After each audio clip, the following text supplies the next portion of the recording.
Danganronpa es una novela visual de misterio y aventura, con muchos tintes detectivescos, desarrollada y publicada por Spike Chunsoft. Siendo lanzada su primera versión por PlayStation Portable en noviembre de 2010. Pero todo estos no son más que datos básicos para cualquier fan de toda franquicia. A lo que va dirigido este video, es a abarcar de lo principal de estos juegos.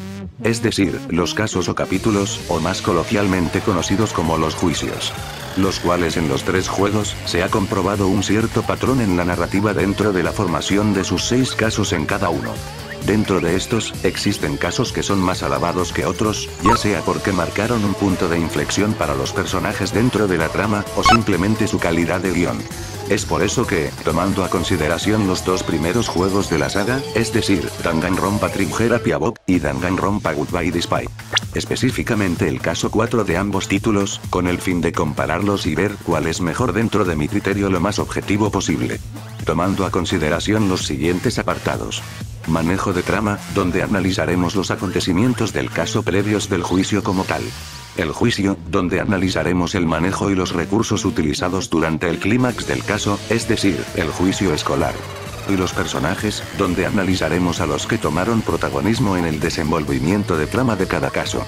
Con ayuda de algunos subapartados que se mencionarán más adelante. Y bueno, oyentes y espectadores, sin más dilación, comencemos. Manejo de trama. Trigger Happy Havoc, mil perdones o All Star Apologies. Después de las ejecuciones de Sayaka Maizono, Mondo Owara y Celes Ludenberg, nuestros sobrevivientes se enteran por palabras del mismo Monokuma que hay un traidor entre ellos. Siendo este el incentivo del capítulo. Tal que entonces, por visión popular, se declara a Kirihiri como la principal sospechosa por haber estado desaparecida la mayor parte del tiempo de la investigación. Sin embargo, Naegi como buen simp, digo amigo, decide seguir confiando en ella. Algo que se lo expresa durante un momento a solas, y ella termina correspondiendo, y revelando la ubicación de un cuarto secreto en la academia, en donde se suponía que tampoco había cámaras. Una vez allí, Naegi ve por encima el aspecto del cuarto, pero antes de que pudiera verlo detalladamente, es noqueado por la mente maestra, quien vacía todo el cuarto para cuando Naegi despierta allí mismo pocas horas después, de madrugada. Irónicamente, gracias a ello, Naegi pudo infiltrarse en una conversación entre Monokuma y el dichoso traidor, quien sorpresivamente se trataba de Sakura Ogami, la denominada Ogro. Sin oír mucho más, nuestro protagonista regresa a su habitación y concilia el sueño. El día siguiente transcurre relativamente normal, teniendo como principal objetivo, explorar la zona que se desbloqueó post-juicio escolar, es decir, el 4º piso. Rato en el que Naegi pensaba hablar a solas con Sakura sobre el asunto, mas no hubo oportunidad. Y luego pasó la escena de desconfianza entre Kirihiri y Makoto, donde este último decide no contarle dicho secreto cuando ésta se lo preguntó al darse cuenta que ocultaba algo. Tras esto, todos se reunirían en la cafetería para hablar de sus descubrimientos, luego visitando a Alter Ego en los vestuarios, quien les revelaría información sobre el director, etc. Y así, Monokuma decidió actuar, emitiendo un aviso de que acudieran al gimnasio para revelarles algo. Siendo el secreto guardado desde el principio del capítulo, el que Sakura era el traidor fue revelado con nula emoción por su parte, e inmediatamente desapareciendo. Con esto, la discriminación de parte de Togami, Fukawa y Agakure no se hizo esperar, así Sakura decidiendo aislarse voluntariamente. Comenzando con el período de tensión. La cual dio origen a los conflictos entre Togami y Fukawa con Asahina, llegando a las agresiones físicas en ambas partes. Siendo una noticia que llegó a oídos de Sakura, quien entró en un estado de ira, pero rápidamente se calmó por el bien común. Así iniciando su plan. Por otro lado, Naegi y Kirihiri hicieron las paces y ejecutaron un plan por Alter Ego. Justo después de eso, comienza la desesperación, con Aoi llamando primero a la pareja de investigadores tras un hallazgo impactante, especialmente para ella. Detrás de la puerta de la sala recreativa, por su ventana, se podía ver a Sakura sentada con aura sombría. No costó mucho desbloquear la puerta, que se hallaba bloqueada por una silla desde dentro, tan solo rompiendo la ventana. Y acercándose al cuerpo, pudieron confirmar su muerte. Goodbye Despair, ¿sueñan los robots definitivos con ovejas eléctricas?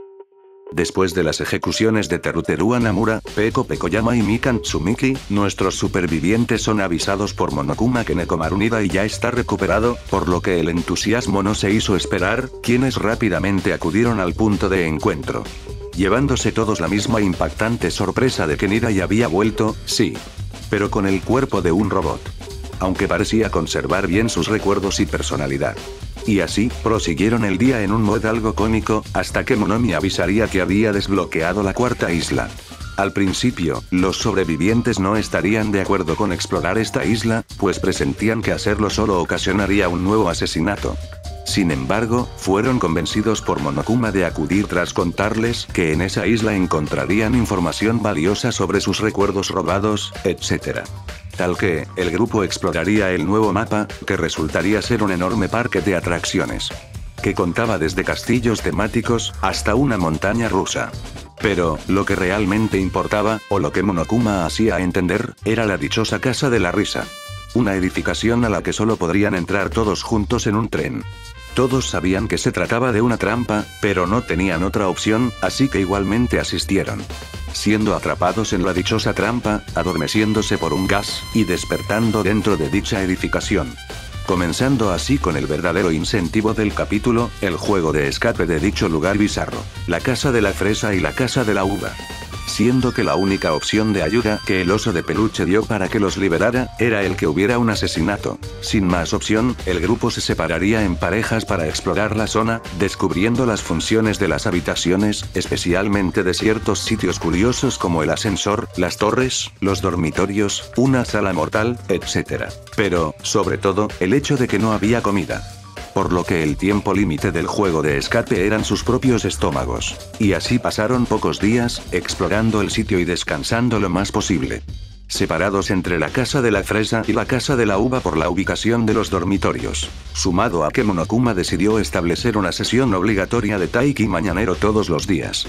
Actividad física que evidentemente desgastaría aún más las fuerzas de los estudiantes. Y así, nuestro protagonista, Hajime Hinata, fue el primero en sucumbir ante la necesidad de falta de alimento. Siendo que en un estado de carencia de juicio crítico, decidió ir hacia la sala mortal en la casa de la fresa, pensando que sería alguna salida, pese a que Monokuma había dicho que allí solo encontrarían el arma definitiva. Sin embargo, y afortunadamente, fue detenido y tranquilizado por Chiaki Nanami antes de poder entrar, regresando a su situación anterior. Con todos estos ingredientes, no pasó mucho tiempo para que se diera el asesinato. Siendo el protagonista quien descubriría el cuerpo metálico algo desmantelado y magullado de su pareja de exploración, el que había sido reconstruido al inicio del capítulo, Nekomaru Nirai había sido la víctima. Bien, comencemos por el primer juego, partiendo por lo diferente del incentivo esta vez. Ya no es un deseo material, o un deseo del mundo externo, sino que ataca directamente los lazos de confianza entre todos. Precisamente, el hecho de la existencia de un traidor, uno que supuestamente estaría colaborando con Monokuma y tendría cierta carga de culpa en los asesinatos. Esto es lo que nos dan a entender con la revelación. Aunque, objetivamente la tensión no dura mucho. Esto intencionalmente por Monokuma, pues tal como lo dijo, en intención de venganza con la frase del ojo por ojo, diente por diente. Ahora, viendo el hecho en sí de la elección de Sakura como el topo, pues sonó bastante lógico, siendo evidentemente la que más facilidad física tendría para causar los asesinatos. Sumado al borrado de recuerdos de sus amigos. Por estos ingredientes principales obviamente fue elegida y coaccionada por la mente maestra. Sin embargo, desde este capítulo ya se nos deja en claro el error de subestimar esos lazos que los unían. Siendo detallado la perspectiva de la misma Sakura durante la investigación y el juicio. Igualmente este detalle lo abarcaremos en otro apartado. A ver, la secuencia de Naegi encontrando la escena de Sakura y Monokuma en plena madrugada es un poco forzada. Además del detalle que parece que la mente maestra precisamente quería eso, pues dejó inconsciente al prota en el mismo lugar donde estaba, es decir, el cuarto secreto, y no lo movió para nada. El hecho de que la mente maestra no mencionara este supuesto descuido en ningún momento, puede dar a entender que fue un guionazo, pero aún como lo dije, no es que importara mucho si de todos modos reveló el secreto poco después. También se podría considerar un guionazo el que Naegi no haya alcanzado a tener una conversación formal con Sakura, pues literalmente esto podría haber prevenido algunos movimientos de Monokuma. Y Sakura más que nadie sabía cómo era este, y las consecuencias que tendría haberse revelado directamente. pudiendo pedir algún consejo a quien, literalmente, había sido el encargado de resolver la mayor parte de los juicios, o al menos así lo veíamos nosotros como espectadores y Asahina en el mismo juego, por lo que no hubiera resultado incoherente que Ogami pudiera haber pensado así. Pero no. Decidieron que guardara silencio y esperara lo inevitable. Y bueno, ahora veamos al segundo juego. Empezando con el hecho del cuerpo robótico de Midai, dentro de lo surrealista y de ciencia ficción que suena, tiene una justificación, pero que evidentemente no se ve en este capítulo. Pues venimos de que Monokuma salvara el cuerpo bastante arañado de Kusuryu con el mismo procedimiento, aunque claro, el daño de Nidai fue objetivamente más destructivo. También dejando de lado el hecho de que Monomi venza a una monobestias una vez finalizado cada juicio, porque esos son detalles que se explican más adelante. El detalle de que los supervivientes pensaran no seguir avanzando hacia el nuevo escenario por miedo a repetir el ciclo fue interesante de ver, mas se quedó como curiosidad. Pues en el transcurso del capítulo se nota muy poco de esta, entre comillas, prudencia grupal, siempre justificado por no queda otra opción. Preciso con el tema de ir hacia la isla, y el después sobre el ir hacia la casa de la risa, aún sabiendo todos que era una evidente trampa. Y pues, se notó bastante esta falta de justificación en el accionar confiado de los estudiantes sin tomar alguna mínima precaución. Pues bueno, no debe ser fácil incluir trampas en la trama en un juego de estrategia. Tocando ese tema, precisamente llega el incentivo aprovechando al máximo el nuevo escenario. Un juego de escape con el tiempo límite orgánico de cada uno. Aunque hablando algo más técnicamente, el hecho de que la edificación estuviera separada por un ascensor en dos partes, hacía evidente que este recurso sería utilizado, y vaya que sí. Y bueno, el detalle del sufrimiento de sucumbir a la muerte por inanición se reflejó bien, al ser Hinata un protagonista mucho más expresivo. A ver, una vez dichas las inconsistencias de guión de cada parte, comparemos en sí los dos parámetros juzgados aquí. Es decir, el incentivo y el descubrimiento del cadáver. Pues veo en mejor puerto a Trigger y a Book. ¿Por qué? Porque objetivamente, la inconsistencia de guión en esta parte del segundo juego se basa en un solo factor, él no queda otra opción. Lo cual no digo que sea un recurso malo, pues es un pensamiento humano habitual. Solo que el hecho de que lo sepan, y aún así no tomen ningún tipo de prevención, ya cae en la ingenuidad y hasta forzamiento. Los incentivos en ambos lados fueron interesantes, pero el del segundo juego cae en lo primitivo, el hecho de ejecutar el asesinato tan solo para no morir él mismo de falta de alimento, pues cae hasta en lo básico. Pero claro, no desmerece todas las funciones que ofrece el fresco escenario, pero pues, eso lo veremos en el siguiente apartado. Y con respecto al descubrimiento del cadáver, pienso que por los ingredientes que se integraron previamente, el de Sakura fue más impactante, pues de hecho no lo confirmaron sino al estar ya frente suyo, siendo más sutil y alejado al habitual gore de las otras escenas más gráficas. El juicio. Trigger Happy Havoc, siendo en este caso uno medianamente tradicional, comenzaría la investigación luego del anuncio de descubrimiento de cadáver. Aparentemente muerta por golpe a la cabeza, Asahina llamaría al resto de estudiantes a la escena del crimen, siendo el trío que discriminó a la víctima fallecida. Por ende, fueron los primeros acusados por la mejor amiga de Sakura de haber cometido el asesinato. Ellos lo negaban, y los investigadores, Naeji y Kirihiri, no aseguraban nada hasta recopilar las pruebas. Las cuales mayoritariamente se encontraron en la escena del crimen, es decir, en la misma sala recreativa. Tan solo limitando las interacciones con otro escenario para testimonios en el caso de Agakure, o la sala de química, lugar donde se retiró el, entre comillas, arma homicida. Ahora, el desarrollo del juicio, pues se comienza pisando fuerte, aunque teniendo un adversario algo claro, el cual tristemente es Asahina, quien interpreta la que más a la ofensiva está al ser un tema bastante personal para ella, siendo nuestro trabajo ir refutando sus argumentos con la persona a quien ataca, siendo el primero Agakure, quien al verse acorralado utiliza su recurso y acusa a Fukawa. Sin embargo, rápidamente su acusación es desmontada, y confiesa que él mató a Ogami con un golpe seco de botella en la cabeza. Sin embargo, aún con esto, el juicio siguió adelante pues había detalles que no encajaban en la versión completa. Como por ejemplo el simple hecho de que Ogami muriera de un simple botellazo. Con ayuda de las demás pruebas, se pudo comprobar que Fukawa también estuvo involucrada en el asesinato, asestándole el segundo botellazo en su personalidad de la genocida. Sin embargo, como el caso de la habitación cerrada no se resolvía, siguieron adelante. Llegando al tema del veneno en la sala de química, y las pistas allí. siendo Togami quien sostendría esta teoría, pues había investigado esa sala junto a Naegi. Gracias a ello, y principalmente por las pisadas que la persona dejó en el veneno derramado, se pudo involucrar a Asahina directamente. Así acelerando todo el proceso de descubrir la verdad. La cual llegó al puerto de tratarse de un suicidio. Inesperada en cierta forma, pero ya se ahondará un poco más en ella más adelante. Goodbye Despy. Tras el descubrimiento de cadáver de Nidai, la conmoción de Hajime y Mata inundó la sala y llamó a sus demás compañeros. Aunque tan solo acudirían las chicas de la Casa de la Uva, pero muy pronto descubriríamos el por qué los chicos de la Casa de la Fresa no acudieron, y tan solo enterándose de lo sucedido por el anuncio de Monokuma y el teléfono que conectaba ambas casas. Por lo mismo que el ascensor y la puerta de la Casa de la Uva estaban estropeadas. Ante esto, mayormente todo dependería de que Souda lograra arreglar el ascensor antes de que acabe el tiempo límite y completar la investigación.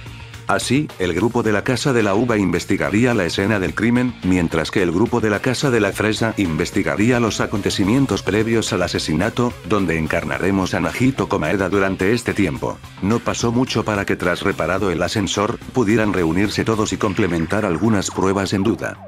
Teniendo algunas conversaciones algo tensas, en especial por la parte de Nagito, pues él había descubierto cosas demasiado importantes para el caso. Y así, comenzó el juicio escolar como tal. Ya allí, comenzaron a discutir más directamente.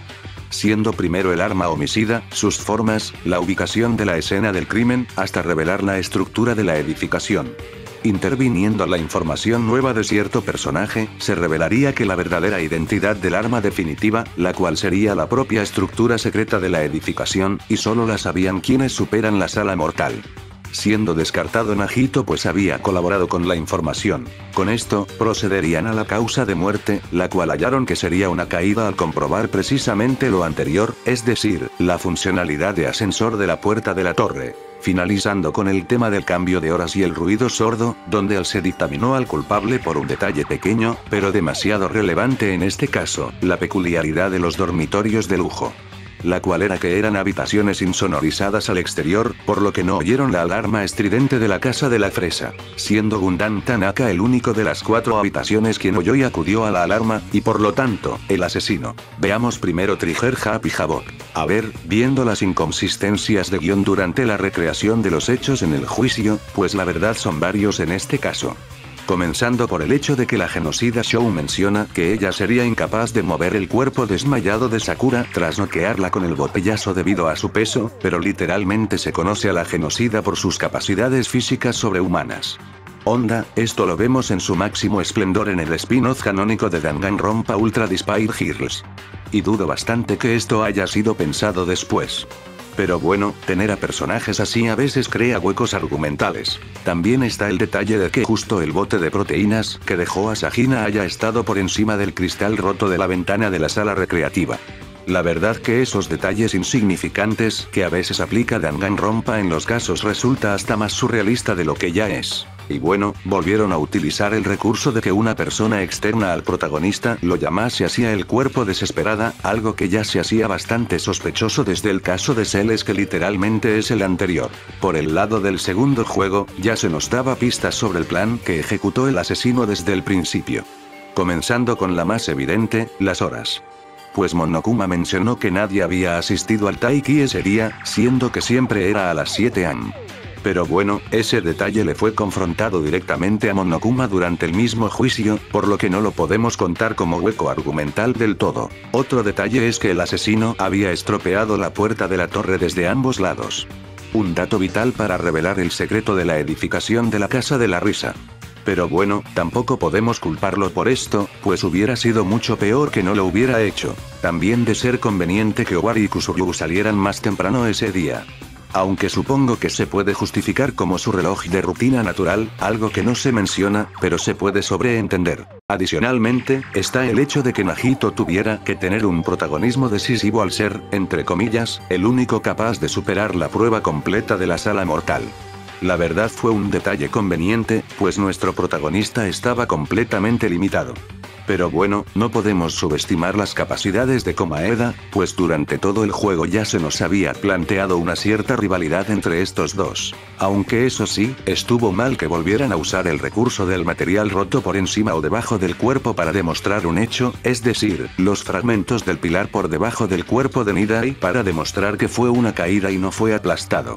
No obstante, se deja pasar al esta vez no haber sido tan relevante a comparación del caso de Sakura. En este apartado se nota una superioridad por parte de Goodbye Despair, al no haber cometido tantos errores como Trigger Happy Havoc.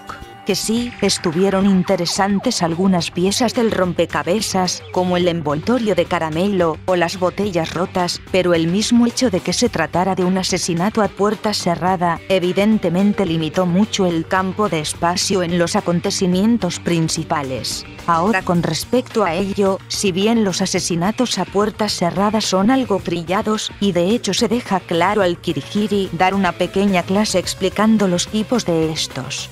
Pero pues, si se ejecutan de buena manera, no pierden su magia en lo interesante. Pero, ante los huecos ya mencionados, se evidencia que no fue la mejor ejecución posible. Y yendo con el tema del subapartado de, ¿en cuál caso fue más difícil hallar al culpable? Pues, si bien estuvo el detalle de que Tanaka era de los estudiantes que más interés tenía para vivir, pues de él también dependían la vida de sus queridos hámsters, el hecho de que intentaran pintar a Asahina como la asesina en el otro caso ya hubiera sido mucho más surrealista para los que conocen al personaje, por lo que solo hubiera quedado la vía del suicidio. Por lo que, el segundo juego se lleva este apartado. Personajes. Muy bien, tras el evidente empate por ahora, este apartado lo decidirá. ¿El cual es el último que faltaría abarcar? Trigger Happy Havoc. Tras revelada el clímax lógico ordenando los acontecimientos, se nos da algunas aclaraciones interesantes. Bueno, comenzando con los personajes secundarios del capítulo, los cuales califiqué así por el único hecho de que no mostraron un considerable desarrollo a comparación de los otros que sí. A lo que voy es que, Makoto siguió siendo Makoto. Bueno, de hecho solo Makoto siguió igual. Se podría decir que le sigue Fukawa y la genocida, pero al menos se exploró un poco más de cómo reacciona a situaciones de peligro. Seguido de Kirigiri, quien tuvo un conflicto interesante en exteriorizar sentimientos, mas no pasó a mayores. Seguiría sorprendentemente a Gakure, quien tuvo decisiones interesantes. Como el hecho de que reaccione agresivamente cuando se siente con miedo, y que tratase de culpar de otra persona luego de creer que había cometido un asesinato. Y que, durante el juicio, mostrara arrepentimiento, al grado que incluso después de revelarse absolutamente toda la verdad, él fuese quien exclamase que no teníamos derecho a culpar a Asahina. Pero bueno, ahora hablando sobre los verdaderos protagonistas del capítulo, hablemos primero de Byakuya Togami, pues todos conocemos la personalidad de este estudiante. Quien veía todo el Coliseo Mortal como un juego con determinadas reglas a seguir, siendo por ese mismo motivo que ayudó a complicar el caso en el segundo asesinato. Sin embargo, esta actitud altanera y poco empatía le daría un choque más contundente de realidad. Pues fue de los que más contundentemente criticó a Ogami tras revelarse que ella era el topo de la mente maestra, por lo que recibiría una cachetada de Asahina, y una advertencia de parte de Kirigiri. Ambos complementos para que durante el juicio escolar se demostrara que su postura estaba completamente equivocada. Y que, las decisiones de los seres humanos van mucho más allá de la lógica individualista. En el caso de Aoi Asahina, vemos casi que lo contrario, es decir, un descenso ético de lo que siempre representó, el optimismo. Pero, lo maravilloso, es que lo hace justificada y coherentemente a su personaje. Notándose en su máximo esplendor los lazos que la unían con su mejor amiga, Sakura Ogami. Pues durante todo el juego, se nos mostró que ambas se apoyaban en las decisiones que tomaban. Evidenciándose eso incluso tras revelarse que su mejor amiga le había ocultado un secreto tan importante como que era el topo de la mente maestra. Siempre confiando en ella, argumentando que estaba siendo coaccionada, lo cual terminó por ser verdad. Llegando a las agresiones, cuando los comentarios de alguno de sus compañeros llegaba a un límite. Aún así, queriendo que nadie muriera, pues detenía y tranquilizaba a Sakura, cuando ésta perdía un poco el control con su ira. Pero todo cambió cuando descubrió su suicidio, y la supuesta nota que le había dejado bajo la puerta. entrando directamente en la creencia que la venganza es justicia, al formular un plan para entorpecer la investigación, así para que ella sea tachada como la culpable, se equivocasen y absolutamente todos sean ejecutados. Una interesante propuesta, sin duda.